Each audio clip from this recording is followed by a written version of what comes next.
the real kind of crux of this was not how coaches use video analysis, it's how players use video analysis when they're out there on their own without the coach. You got your whole like 10,000 hours sort of, approach. Like what would you see in your professional opinion? Yeah. Like how to make effective change that's sustainable for the average golfer down the range. Good humble brag as well in there, Dan. Yeah, thank you. I was going to dig it in, you did it. I was going to... Yeah, I think it's an important message that often if you're hitting the ball amazing in practice, you're not getting better.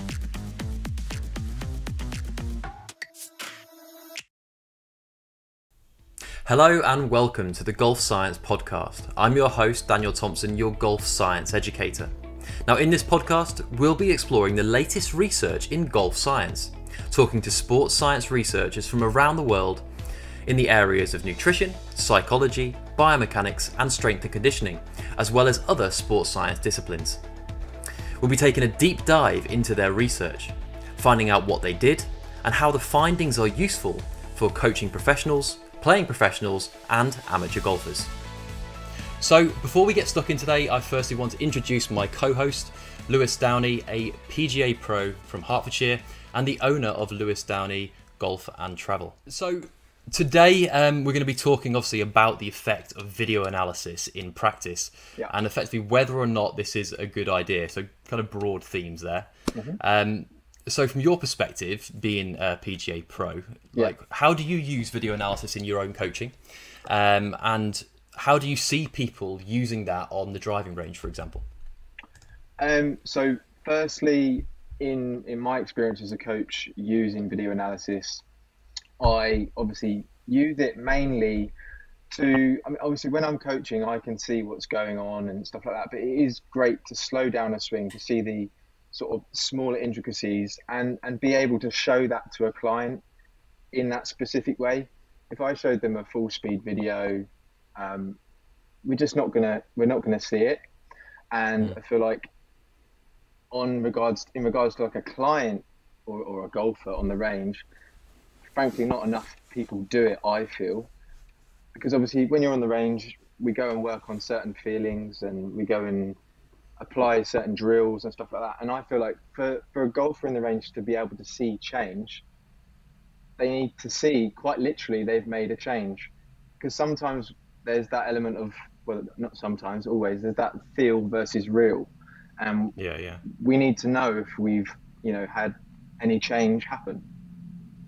Yeah, no, I'm with you. I remember because I've tried to change my swing in the past before, and it has been useful to try and get to some positions I know my coach was trying to get me into.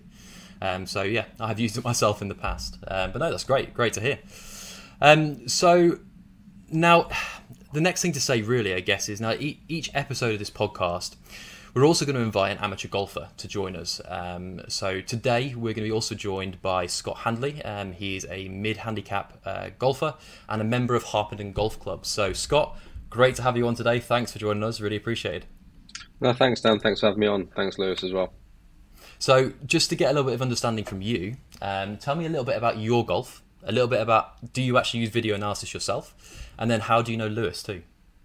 Yeah, so a bit about my golf. I'm a 13 handicapper. Had a few injuries to some hands, to both my hands over the years. So kind of picking up again the last 5 years. And as I've moved into the area, Lewis has become my golf coach, and I've been having regular lessons with him over the past, say, 2 to 3 years. And on his advice, and what I think has benefited my game is I use video analysis quite a lot of the range. I've invested in quite a few tripods. They do tend to break, so yeah, I use it quite a lot, and I've seen the difference it's made to my game. So, in regards to that, I do use it.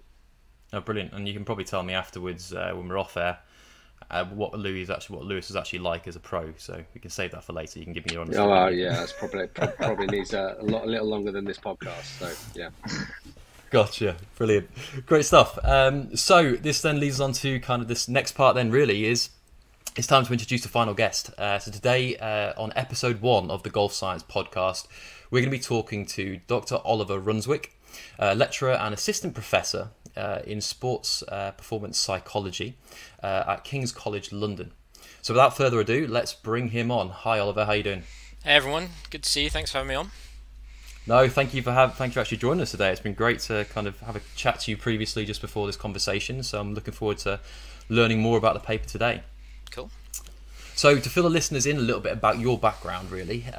So Ollie has worked with professional golf coaches and has also been involved in Ping Golf with research.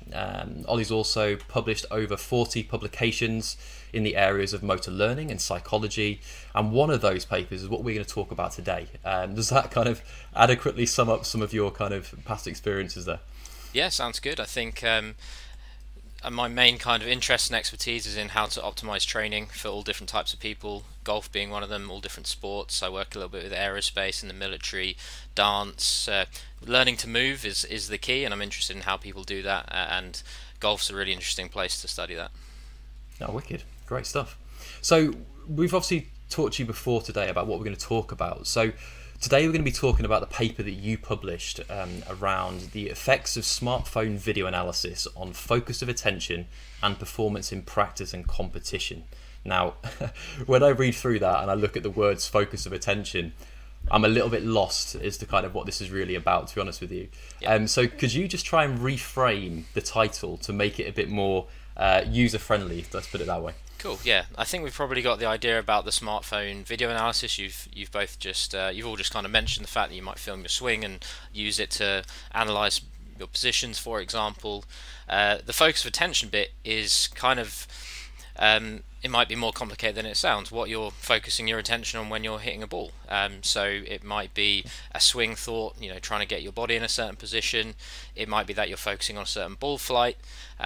Generally, in the literature, it's differentiated between something internal, so something that's part of your body, which might be that kind of front arm position, hand position in the backswing, something like that, which is part of your body, and external focuses, which can be of different distances away. So it might be the feeling of compression when you're striking down on the ball, or it might be something as simple as the target in the distance, which would be much further away. But whatever you're focusing your attention on, so you do a ball flight would be an external focus, the position of a body part, for example, would be an internal focus, but they can be different distances away. So you might, for example, focus on the position of your club face during your backswing, which would be what we'd call a proximal, or a near to you external focus. It's not part of your body. Or we might focus further away, or on actually something that is part of our body as well. So as golfers, I'm sure you can all think of things that you might focus your attention on when you're playing different types of shots around the course. Brilliant. Okay. Yeah, that makes sense. That makes total sense. So the research paper that we're focusing on today then, what's kind of the point of the research, or kind of what was the kind of key aims and what were you trying to do? Yeah, there's loads of literature on focus of attention, a really kind of large evidence base that generally suggests that it's more efficient to learn skills using external focus. So not focusing on body parts or technique, but focusing on the outcome of the skill effectively. There's a variety of theories that explain that. Generally, I'm sure all of you would agree that we do our best moving up. We play our best when we are not too engrossed in our own technique, for example. One explanation is called the constrained action hypothesis, where moving happens at its best when it's not consciously controlled. When we're doing things automatically, that's often our final aim of training things, which can be why changing something might be difficult, because it makes you more conscious of it. But we're trying to get people to hit a ball or do their skill without it being too much controlled by conscious thought. And so does that link with kind of that idea around kind of flow state in some way? Is that linked to that? Or? Yeah, kind of. Flow state's a little bit broader in terms of the whole psychological state around performance. Here we're just saying, right, if I ask you to sign your signature, you will do it without thinking about where the pen's going.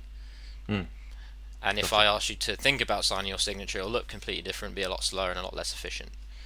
Okay, with you. A classic example of, I know you've worked in education, is watching people walk onto stage during graduation, where suddenly everyone's very conscious of what their gait pattern looks like, which obviously isn't a super efficient way of doing it. So the focus of this paper was then to think about how the fact that I came up with the idea actually when I was at a driving range which had tripods for your smartphone, so you could film your own swing. And the idea here was like, well, what effect is that having on people's focus of attention when they're playing? But it also builds on the kind of other evidence. Lots of the literature in this area is in a lab with very simple tasks, often with putting, but things like dart throwing, ball throwing, with complete beginners, saying, right, well, if I give this complete beginner, tell them to focus on the way the ball rolls in the putt versus telling them to focus on their grip, who learns most efficiently? And the general evidence base, very, very simple activities with focus on that, I guess. Yeah, with beginners, yeah. And generally, the overwhelming evidence is that it's much more efficient to focus externally when you're learning a skill for the first time. But there's not a lot of literature, or there wasn't at the time, which looked at people who are already skilled at a task, already experienced at a task, and what they're doing in their natural practice. So rather than forcing someone in a lab to think about something when they're practicing, what are people actually doing? And then what effect might the video analysis have on that? Okay, brilliant. Yeah, so thinking about what they're focusing on, the impact of making it in more of a real-world golf setting, and then thinking about, well, actually people like we've obviously chatted to Scott and Lewis about the fact that people actually use video smartphone recording, and what influence does that have upon their attention, their focus of attention. Exactly, yeah. Brilliant, that makes sense to me. Just to be clear, because obviously we've got Lewis here as well, the real kind of crux of this was not how coaches use video analysis, it's how players use video analysis when they're out there on their own without the coach. So there's a lot of evidence around the use of video analysis for a coach, but not necessarily where we're at a point now where people are videoing themselves all the time without a coach. I think just to make that differentiation, because I know that Lewis will mention he uses it all the time, which isn't necessarily a bad thing, but but it might not be particularly useful if everyone's doing it on their own without the advice of an expert, for example. I totally agree with you there.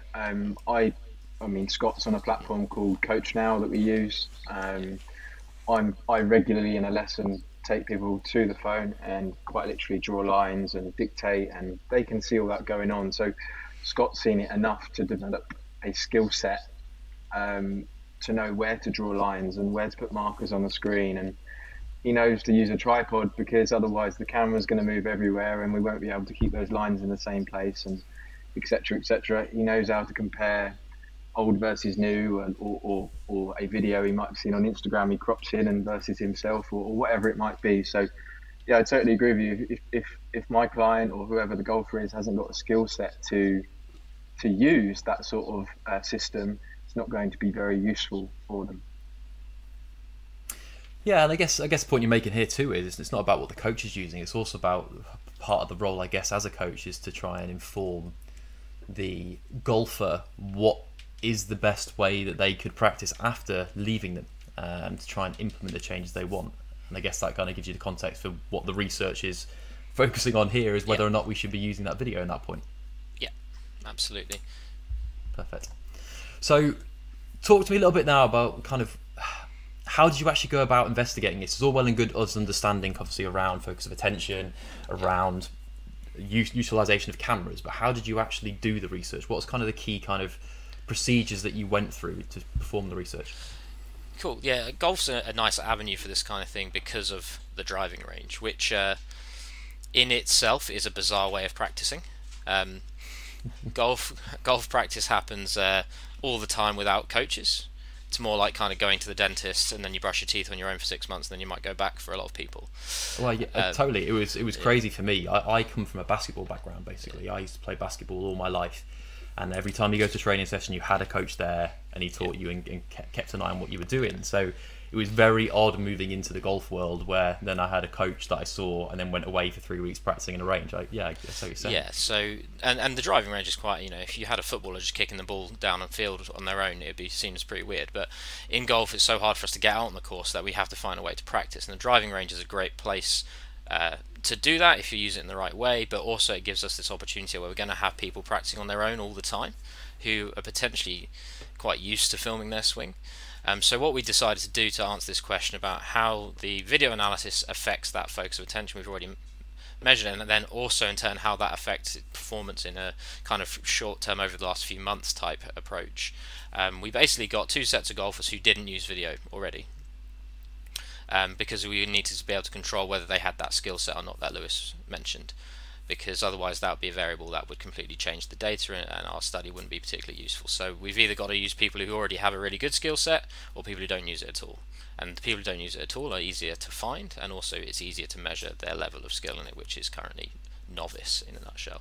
And these players were pretty good players, like average of a 5 handicap, but the range kind of up to about 10.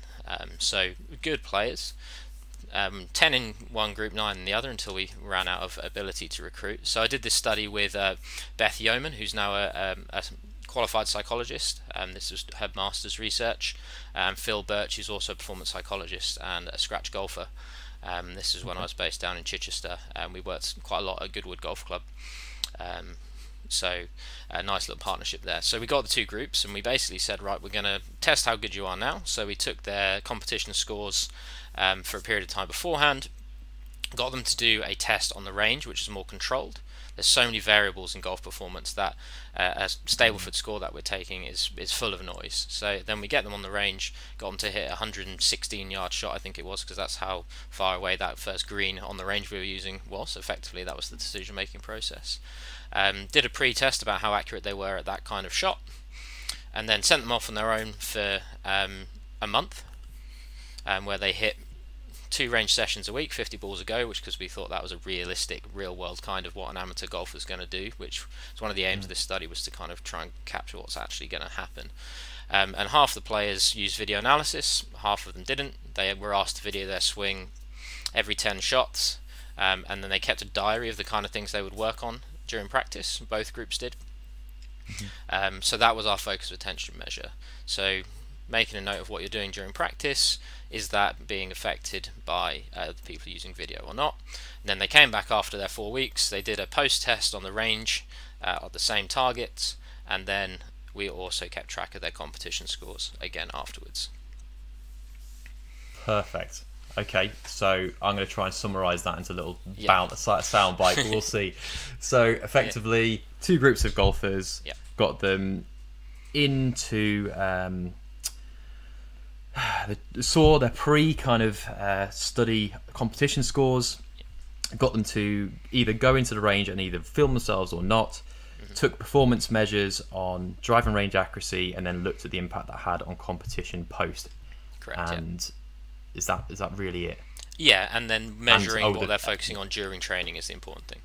That's it, yeah. What are they focusing on? And am I right in saying you did 2 elements of that? One was a diary and one was some little scales which have been previously validated in a putting study. Perfect, cool. That all makes sense to me. Any questions from you fellas for you? I just wondered, obviously you said about video in the swing every 10 shots. Was that like tactfully picked, or was that just kind of round number? Or we basically wanted to ensure they were doing it enough. Had a chat, and we actually did a pilot with a 8 handicapper who did the whole study, whose data wasn't included, where we talked about what was like feasible or useful, what the player liked doing, and he basically said, this is a decent amount, otherwise any more seemed too much, and any less didn't seem enough. So it was as simple as that, really. We had a conversation with a few pros and stuff, and it seemed reasonable, but there wasn't really any kind of data to go on how often we needed to do it. Yeah. I suppose if you did it, go on mate, go on. I was going to say, were these golfers having lessons in between in that 4-week period? No. Okay. So solely based off their own practice and their own swing thoughts, their own changes? Yeah. Okay. And their diary they kept was just noting down swing thoughts and kind of their description of their progression? Yeah, so they had like an electronic form that they would just fill in and basically make a note of what they're working on when they were in training. We did like a thematic analysis of that in a nutshell. So they're kind of videoing their swing, hitting some shots, then after each session, which is also making sure that they actually practice. But that's a kind of like manipulation check. You know, have they been to the session? Have they filled out their diary? Then they had some questions basically saying, what were you thinking about while you're practicing today? And they were just open-ended questions, and they made a note after every session on the things that they were thinking about during practice. And that's where you could start to understand then, I guess, from what they say. Yep. Are they thinking about, I need to get my elbow in this position, or are they thinking about the outcome, ball flight, for example, and then differentiating internal versus external focus of attention? Okay, makes sense. Keep them accountable as well, right? Yeah, keeping them accountable for doing the intervention as well. Absolutely, it's really and important. also really good reflection. I mean, to be fair, I don't think many people that go to the range probably sit down afterwards and go, right, what did I do today? I mean, they might do it after a round of golf. In fact, I do get some people to do it, but yeah.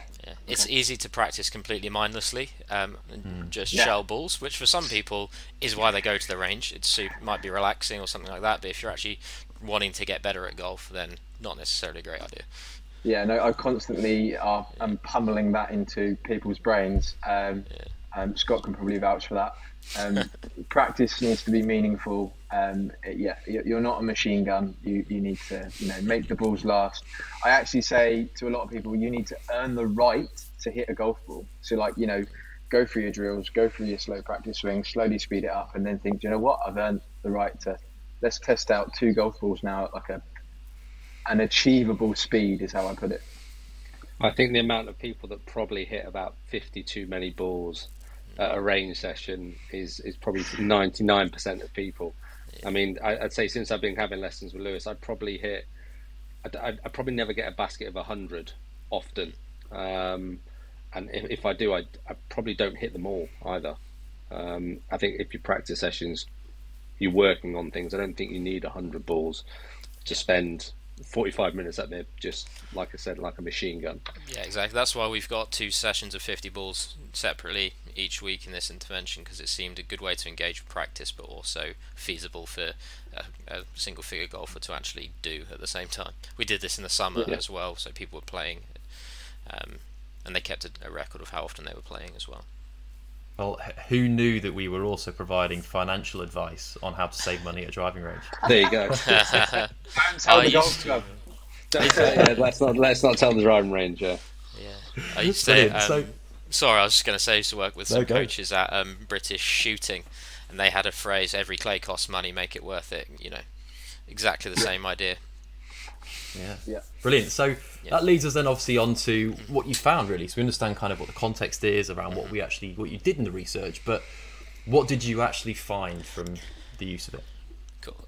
So importantly, first of all, the groups are about the same ability at the beginning, which is important. If you're already better than someone else, you get better slower. So groups are matched at the beginning. That's the first really important thing to look at, and if you're looking at any kind of research which has an intervention, the groups need to be the same at the start to see if your intervention has effect. So our people who use the cameras. Just pause you there a second. So you're saying that so they split the groups into 2 groups. Yeah. And you're saying that their performance was no different at the start. Yes. Okay. Cool. Yeah, with you. Carry on. Cool. So then they've done their pre-test competitions, Stableford scores, and then their on the range accuracy score. Same for both groups at the beginning. No difference between them at the start, which is important because we want to see if there's a difference at the end. So then they've done their practice, filled out their diaries. The people who are practicing with video are reporting around 50% of the statements in their diary to be an internal focus against 20% internal focus from the group who are practicing without a video. And then the people with the video are also giving the other 50% around 20% proximal external, so that might be club face or ball strike, and 30% distal external. The key for that, the summary, is the people with the video are focusing more internally than the people without during practice. Then, in terms of performance, the people who were using the videos, on-range accuracy scores went down, whereas the people practicing... Say that again. Repeat that again for me. The people trying to absorb all this right. like a sponge, you see. Yeah, no trying to worries. really get my head to it. The people who were using the video in their driving range practice test got worse. So they're less accurate at the 116-yard shot after practicing with video for a month. The people who practiced without the video got better at the driving range accuracy scores. And then when we look at their extrapolated composition scores, there was no change in their Stableford scores for the next couple months afterwards. So video resulted in a more internal focus in the diaries. There was no differences in those little one-liner questions, which I think you'll ask me about in a minute. But then the accuracy scores went down for the people using video and up for the people who weren't, but there was no difference in their on-course play. Okay. Go on, Lou. You had a question there. On-course play, was it just tracked by purely score, or was there stats like fairways, greens and reg, etc., etc.? Just score. We did toy with this, but we found it very difficult to get people to engage with delivering that without having to give everyone a shot scope with tracker, for example, which we didn't have budget for, in a nutshell. Sure. So ideally, I would have loved to have said, well, we'll just look at your play from 116 yards on the golf course, for example. But again, it was hard to... One of the difficulties with all this literature is hard to capture what's changing in performance unless you're working with a club who have a great performance analyst, for example. So just Stableford scores, and as you'd imagine, there's lots of variables involved with that. Yeah, totally. And also, like, how were they using the video technology? Like, did they have an app like I used? Was it just slow-mo on their phone? Like, how were they doing that? Literally however they wanted. So again, it was like about saying, what are these people going to do on their own without a coach, because we know people are starting to use a lot of video analysis. So generally they would just film it on a camera and watch their swings, and to be honest, often pick about 5 or 6 different things in those 50 balls that they've noticed that they want to work on, which is one of the reasons we were looking into this, because obviously that's absolutely not what you would do as a coach. Yeah. Gotcha. And I also find when I come across a lot of clients that I work with, a lot are lost in aesthetically pleasing changes as opposed to functional. And don't get me wrong, when the swing is in the right places, it can look more aesthetically pleasing. But it's if you dip in and pick out 10 players on tour, we all know that the swings are going to be different, either very different or subtly different. I'm really surprised by that though, Lewis, because I would have thought you'd be teaching that club twirl at the end, like that'd be the thing you'd be trying to get sorted with your players. No, not quite. Oh, great stuff. Yeah, so that's great to hear. But then, exactly as you're pointing out, I guess, is you saw the benefit that it had on 116 yards accuracy, but that didn't transfer into competition. Yeah, so, it's making you worse at the range test, videoing yourself. Yes, yeah, sorry. But we didn't see that transfer into competition. But I think, most of these studies in this area don't even have a competition-based test. Just golf allows you to do that, where you can just say, can you just send me your scores off of IG or whatever you're using afterwards. But there's so much variability and noise. You might have just been putting really badly for a few days and hitting the ball great, so it's really hard to kind of dig into that. But we just wanted to collect it because no one ever bothers trying to do that. And if someone was really getting a lot better, we might capture a kind of 1 or 2 point shift, but there's a lot of noise involved with that. And also, we're only looking over a couple months here, and actually if you're changing your technique, you're going to get significantly worse before you get better anyway. So there is a whole lot more. The reason that these podcasts are going to be useful, there's a whole lot more nuance than if you just went, well, the people who used video got worse. like the headline kind of viewpoint rather than the actual minutiae of You've it. just made his tagline for the post coming out. Dr Oliver Runswick says this podcast would be Yeah. I totally I get the value, and I get the point that we've kind of made here around the competition about that being such a multifaceted aspect, because if they're only really practicing, and they have been practicing on those 16-yard shots, golf has chipping, has putting, has driving, like all of these elements that are involved, as well as the competitive element, I guess, too. There's so many variables that could influence the competition side of things. So actually, like you said before, having a bit of an actual measure, more detailed measure of the competition, you might be able to eke out what beneficial effects there were in certain aspects, I guess. Yeah, and I think it's something that's important to remember as you go through this kind of series as well. If you get a nutritionist come on and say, I made everyone 10 shots better at golf, there's absolutely no way anyone's ever going to actually know that they've done that. Same for anything. I remember a pair of shoes came out a while back, like ages ago, which said it made you hit the ball 15 yards further. And then in little subtext it said Podrick Harrington also worked extensively on his swing and physical fitness. And it's like, making sure you take note of the fact that it's almost impossible to show what exactly is making people better. Unless you get that really fine-grained, I'm going to specifically focus on training this one specific thing, measure that during competition, and that has improved.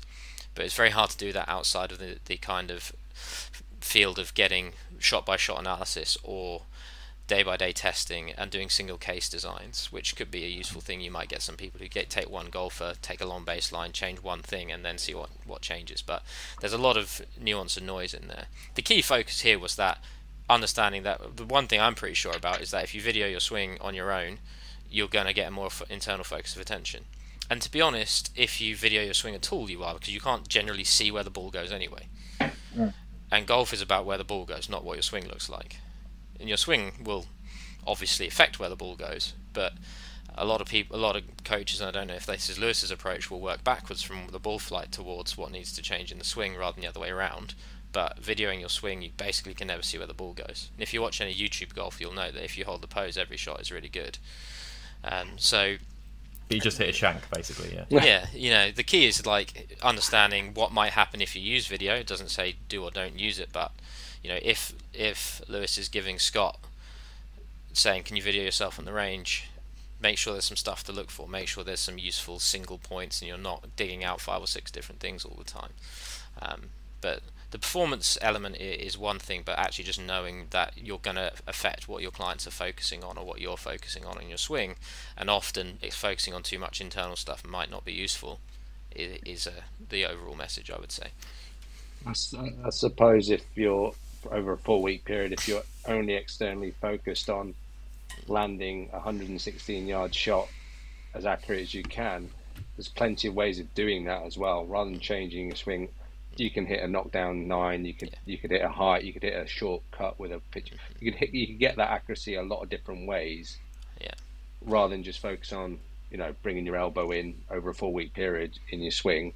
It's not really gonna lead to more accuracy. If anything, it's going to lead to anything worse. Like I said, swing changes take a while to bed in. But if you're externally focused, you're very single-minded, and you'll do anything to get it to that accuracy you want. Yeah, and I think there's one like some people would sit here and tell you there's no such thing as good technique apart from where your club faces at impact. So filming your whole swing is not potentially something that people would think is not useful at all if you're taking your focus away from what actually matters in where the ball goes. Golf is really focused on technical elements because it's such a complex movement compared to some other sports as well. But you'd never see a highly skilled footballer spending loads and loads of time on how to swing their leg back before they kick the ball. You'd see them focusing on getting different ball flights when they take a free kick. I suppose it's when you're at a decent level. It's all about marginal gains once you get to a specific point. Now, I'm mid-handicapper, and I know there's certain things that I really don't do well. And that I need a lot of help to work on, and I think that I'm doing them in my swing, but when I look at them on the video, I know that they're clearly not doing them. Yeah. And I could spend an hour at a range thinking I'm doing them, but I really am not. Yeah, and it's perfectly conceivable that lots of good players are exceptionally good at switching their focus. So they might be really engaged with practice on, like, people can have a really amazing awareness of where their body is once they get good at something, but then completely ignore that and focus on scoring the lowest possible round when they get out on the golf course. This is one of the reasons, like, we did this study as a first step towards trying to measure some of these things in a more realistic fashion, because it's perfectly conceivable that none of those people who used video on the driving range made any internal thoughts when they were actually hitting the ball on the golf course. Yeah, very good point. Very good point. Because we often talk about that, don't we? Really, from a golfer's perspective, you don't want to be going out trying to make swing changes on the course. You want to be going out thinking about the shot you want to play. Is that kind of how you look at it as well, Lewis? Yeah, I think it can be difficult for us as a coach to help those players achieve a swing thought that would allow them to naturally play in a more fluid state and not be so deliberate when they're out on the course. I mean, for example, with Scott, like, he's working on, how he's shallowing the club and moving down into impact. Like, if he did what he was trying to do in the range on the course, he would have a nightmare. I mean, one thing I've tried to make a lot more effort into now is like game-like training. There's actually there's a book, a golf book, about basically just, obviously you have your techie element where you've got, you're trying to be really specific with movements and feelings, but then you go and you put that under pressure, or you train in something via a game or an objective. I think that can be really, really useful for any level. But that can then hopefully simulate that on-course mindset, that on-course pressure. It's not always about just standing there doing rep after rep. Sometimes we need to put ourselves under a bit of pressure and see if it holds up. That would be my opinion. I think Pete Arnott wrote a book about that. Someone pro from Scotland. Representative training design is what you would call it in the literature, and it's an exceptionally popular approach. Generally, we would talk about, you have three different kinds of training. You're training to change or improve something, you're training to transfer that, or you're preparing for a competition. And like in golf in the season, most of the time you're just preparing, maybe doing a little bit of maintenance, but you're not actually trying to get better, really. And if you are doing that during competition time, that's really hard. So in the winter you would practice completely differently than in the summer or the spring. So one thing I do, for example, is often I don't have time to practice, but I might be playing at the weekend, so I might go to the range and do a bit of prep, where I'll open up a GPS app and play 18 holes, which is hopefully about a 50 ball bucket, and I'll say I'll say that flag is the right side of the fairway, that flag's the left side of the fairway, I need to hit this 250 to not reach that tree, and I'll do that as a way to get a bit of prep in, rather than trying to do anything else when I'm at the range. If I was trying to change my swing, my training would look completely different. So the nuance is what you're training for as well as what you're trying to do. So if you were trying to make change to your, I don't know, downswing, you're currently quite upright, we're trying to get you into a shallower position. That you got your whole like 10,000 hours sort of, approach. Like what would you see in your professional opinion, like how to make effective change that's sustainable for the average golfer down the range? On the 10,000 hours, that is the average number of hours it took someone to become an expert violinist, and that is the only thing that 10,000 hours is relevant for. There's been an awful lot of writings which have expanded the concept of deliberate practice. The fundamental message is, like you said, engaging at training is important, and in that original study, violinists who became professional musicians spent 10,000 hours highly engaged in practice. In other sports, like skeleton, for example, we do talent transfer, where you can do it in a lot less hours. In golf, it actually takes an awful lot more than 10,000 hours. The 10,000 hour thing is a kind of interesting headline for what actually is a message of please engage when you're at training. But otherwise, it doesn't count as hours at all. Basically. Oh, for sure, yeah. Okay, got it. But in terms of what I would do if I'm trying to, for example, shallow my downswing, is there's kind of understanding what is going to engage me with training, as well, because you're going to have to do a lot of it. I would certainly hit probably a different club or a different target every single swing.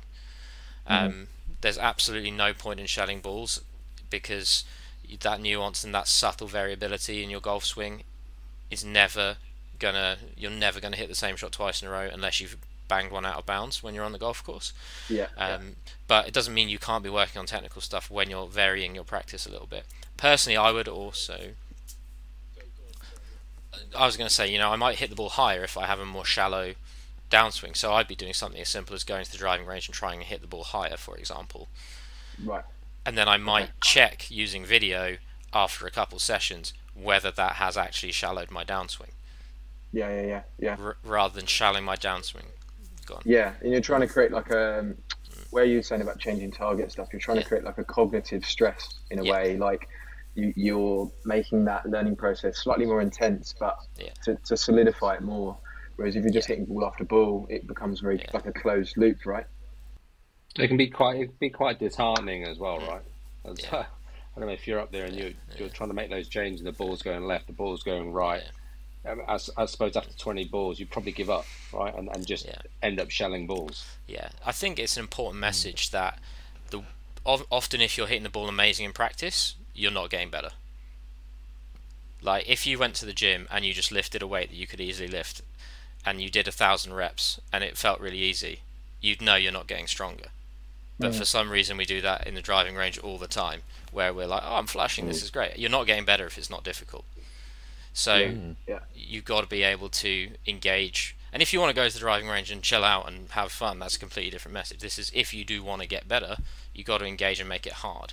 And how you do that might be up to personal preference. Personally, I would be focusing on something more like what's my ball flight look like than what does my downswing look like. But as a result, my downswing would change. But that's just because I'd be more interested in where the ball's going, for example. But if it's spraying everywhere, it's a good sign for me. Like one of the first things I do when I work with coaches, like mentoring and stuff, is we talk about the difference between what performance looks like in practice and what learning looks like. And if you're performing amazing in practice, you might be like, Lewis is an amazing coach, I'm going to go back, but you're probably not getting better at golf. So it needs to be challenging. And one thing that we all fall into the trap of is when I'm teaching in lectures or if I'm coaching or whatever, I love it when people are doing well in training. But actually that should be alarm bells. Unless I'm preparing rather than trying to get better. I mean, obviously there's going to be some diamonds in the rough, right? They're going to have some glimmers of hope throughout that practice session. It's not all going to be awful, but I get that. There's going to be some pain along the way, but it's no pain, no gain, as I could cheesily say it. Yeah, and I think as long as you have spoken to your players or you understand yourself, like Scott's trying to change something right now. I played golf. I just randomly paired up when I was playing the other day with a colleague, with some other guys, and he was like, "Oh God, I've been getting lessons all summer, and I'm just like not playing well at all." And I was like, "Well, yeah, obviously." And he was like, "What?" And I was like, "Well, you're changing something. You're gonna be getting worse until you get better. You know, if you're trying to change your swing, you've got to be thinking in years rather than weeks. If you've been playing golf for a long time."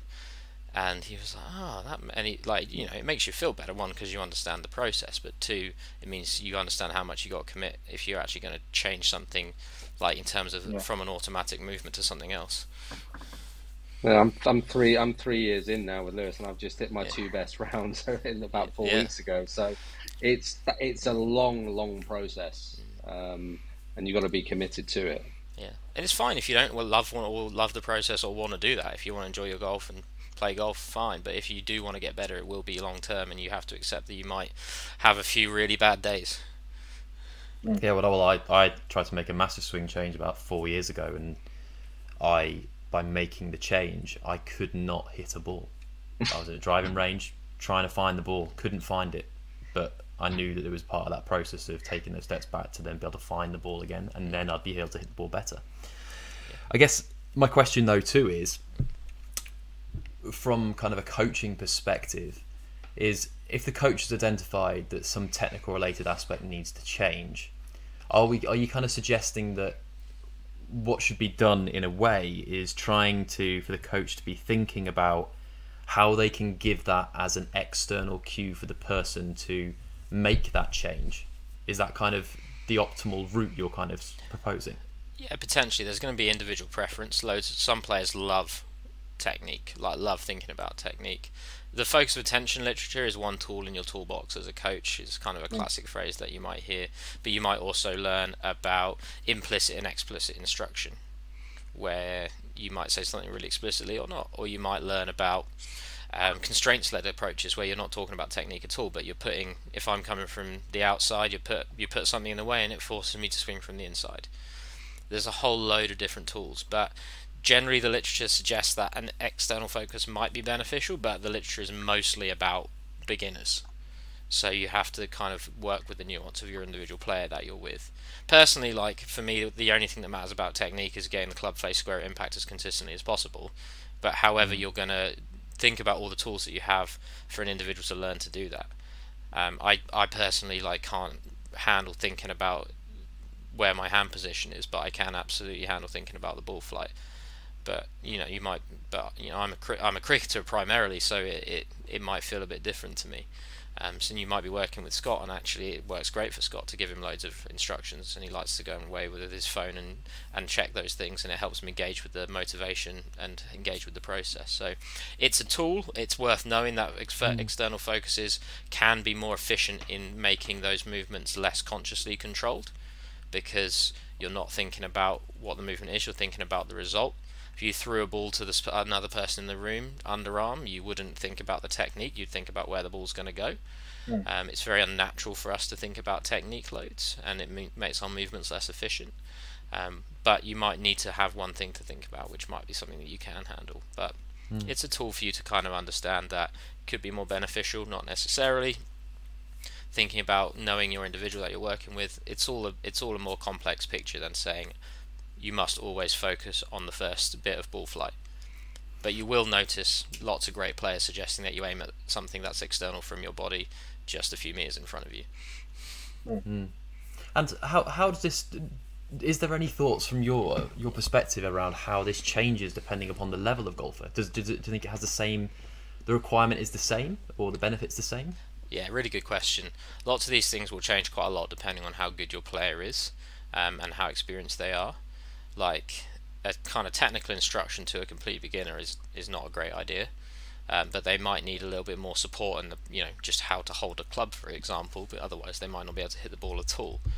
So again, you have other tools about feedback and instruction that you might use, where you might give them lots and lots of instruction about how to build their stance, for example, but building your stance isn't actually the same as moving. So having loads of instruction, internal focus on how you build your stance before you even swing the club, I don't think is necessarily a bad idea, because it's not part of the movement. You're there, and then you can do the movement pretty automatically still. But again, think about the individual. Do you need to be just giving them instruction in order to keep them engaged with golf? If it's a young person, I would be giving them a bunch of targets, things to hit over, that kind of stuff, much less instruction. Then you might get someone who's developed a good awareness. One thing you'll have with beginners is they'll have absolutely no idea where their hands or shoulders or wrists are during a golf swing. I'm sure Lewis has experienced that. So giving them an instruction to shallow their hands out during the downswing means literally nothing to them. But telling them to try and hit the ball a bit higher, they'll probably start shallowing their hands out anyway. Very good point. Very good point. And then also, just to add on to that, also thinking about, because I know you've obviously only we've measured 116-yard shots. So for me, you're talking about a 50-degree wedge. Yeah. This kind of idea and process, you think, applies across the range of distances and other aspects of the game? Yeah, good humble brag as well in there, Dan. Yeah, thank you. I was going to dig it, but you did it. I was going to... There's a lot of literature in putting. Putting is used in all types of motor learning research just because it's easy. There's loads of stuff in expectancies as well. The size of the hole has a good influence, according to some of the literature, on how well you're going to learn, because you feel like you're getting more or less success. So there's loads of stuff in putting, but it probably is going to extrapolate. Eventually, you're still trying to hit the ball at a target. It's easier to measure with putting as well, but at the end of the day, you are hitting the ball with a tool at a target. So there is a good amount of overlap in lots of these different kinds of tasks. So I'd say yes, but as, for example, if you're hitting driver, focusing on the target might be actually just physically difficult to do. So you might keep a consistent external focus of that, for example, bit of grass a yard in front of the ball for every full swing shot you hit. But you might have a different cue or a different focus depending. Like for me, hitting it, I've always struggled from like 20 to 80 yards. As someone who doesn't play much golf and played a lot of cricket, I've always been pretty good at hitting the ball in my long game, and I'm fine at putting. But my short game, something I've never really learned how to do. So I have a particular like ball striking focus where I'm just trying to get a bit of compression when I hit a pitch. Whereas with a long iron, I might just pick a different type of focus, maybe a piece of grass in front, and I wanted the ball flight to start over or something like that. So it will extrapolate, but you might have different nuances depending on what you're working on and also what your strengths are and what element of the game it is. Yeah, well, one thing that's just really making me reflect now is thinking about, well, what do I do when I actually play golf, and what do I do when I go to the range? And it is making me think of, well, I'm on the putting green on an actual course. If I'm looking for my line, I'm not worried about what I'm doing with my arms. I'm choosing a point on the green and I'm hitting to that point.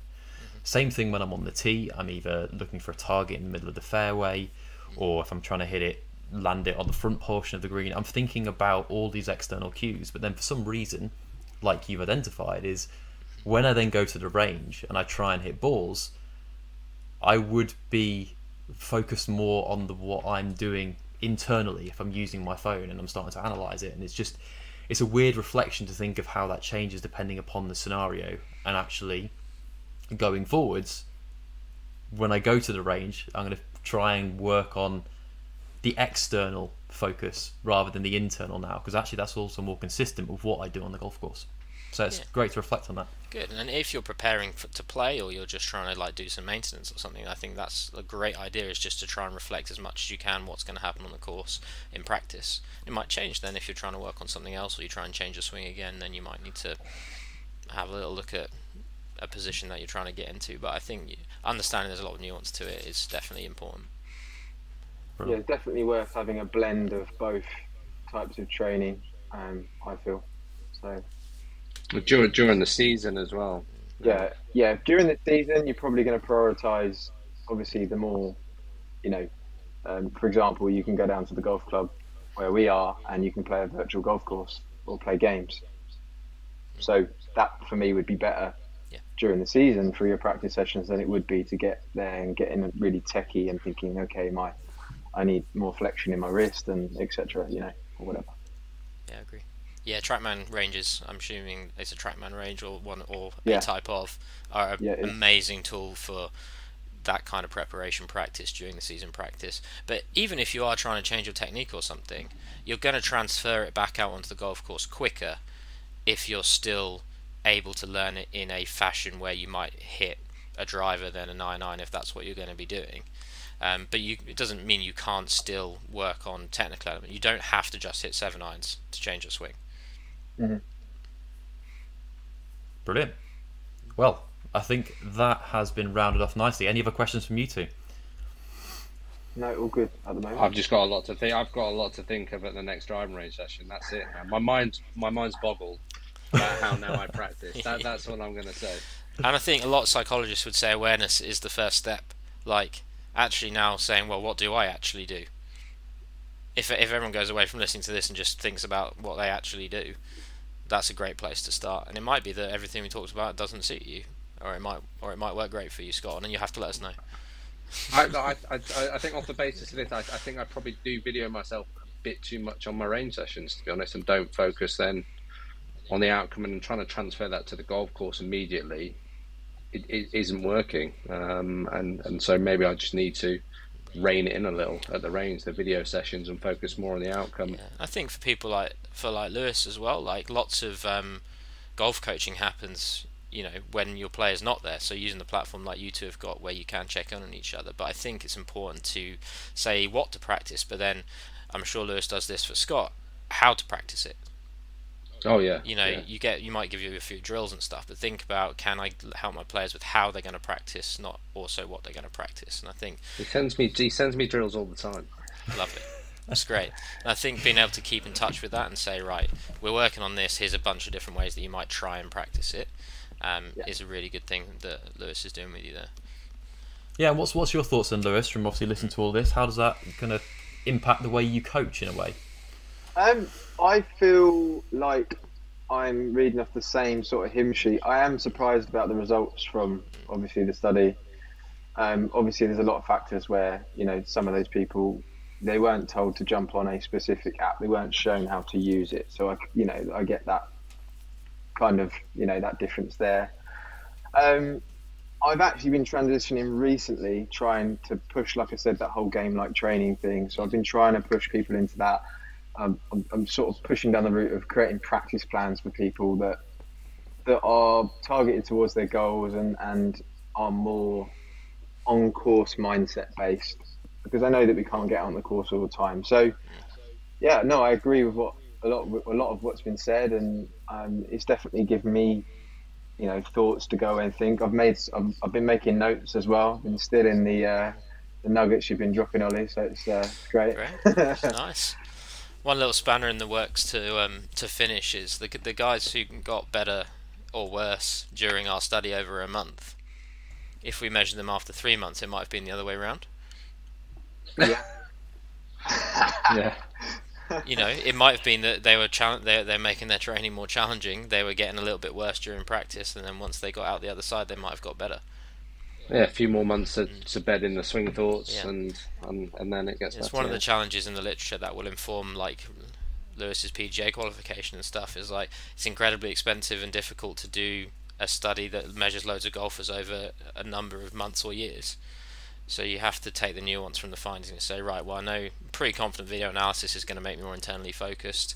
We know that's probably not a great thing, and we did see them get a bit worse, but we don't know what happened to them the month after or the month after that, and whether they transitioned back or whatever. So you have to be able to take the research with the practicalities and the nuance of it as well, which is one of the reasons, like I said at the beginning, something like this is so useful to talk about. Yeah, brilliant. Is that something that you're going to look to do in the future? Yeah. Are you looking to do more research in that?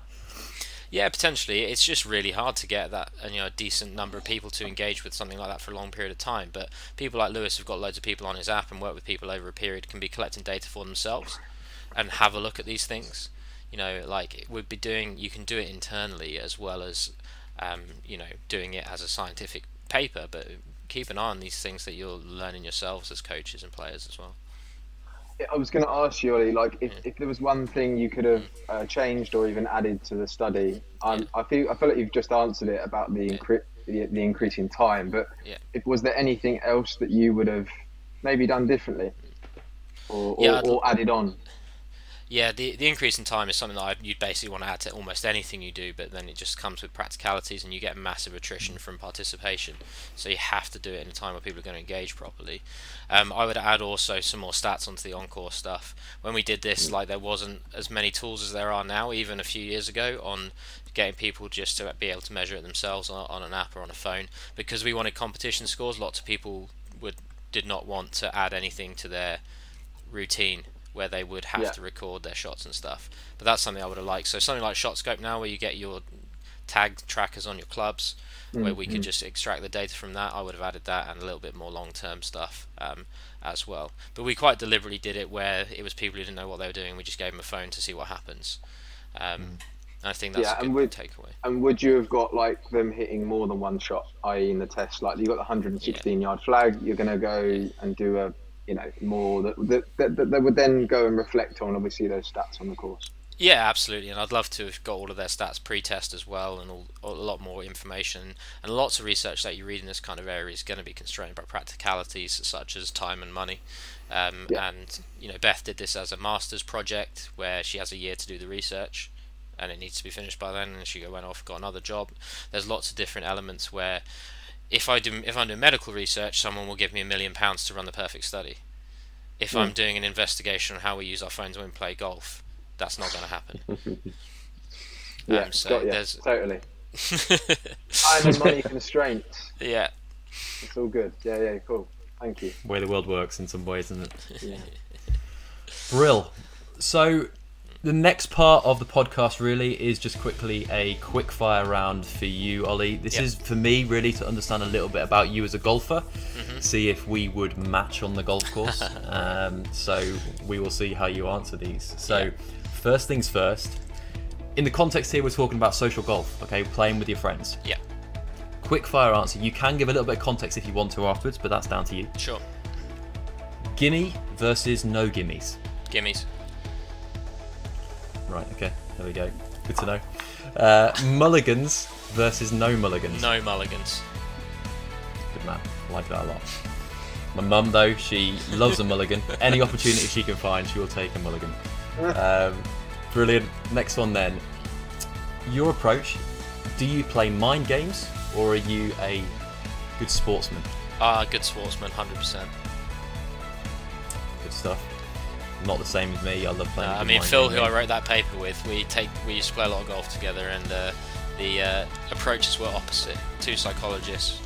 I tend to just do my own thing and get on with the game, and he does the opposite. There's your next study. Yeah, love that.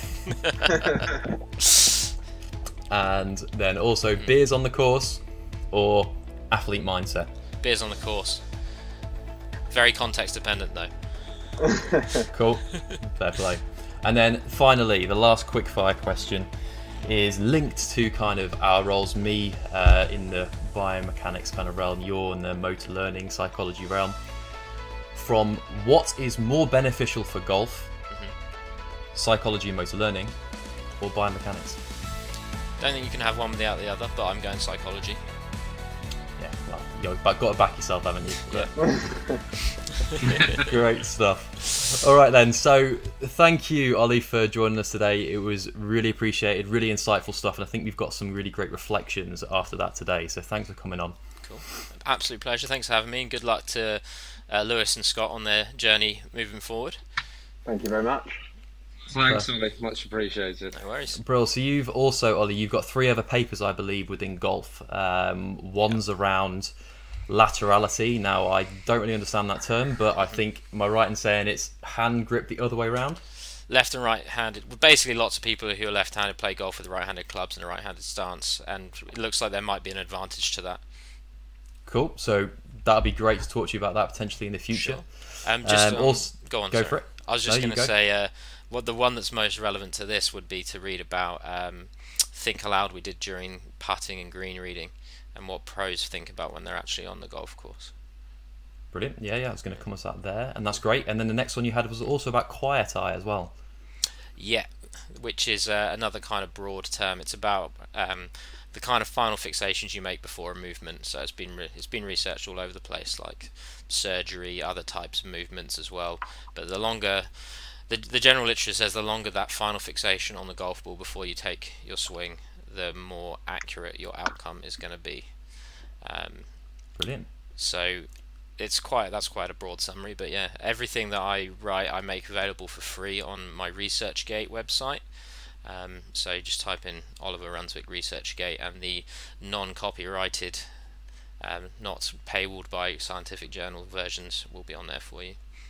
Perfect. Well, it'd be great to have you back at some point to talk about some of those as well. Cool, absolutely.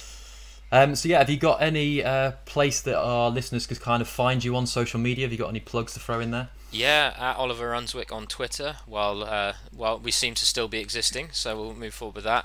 And then just on LinkedIn as well, they're the only social media platforms that I use, but I also have a website, runswickperformance.com, which you can read summaries of the kind of research that I'm doing, and also find links to my papers and stuff there. Amazing, thanks.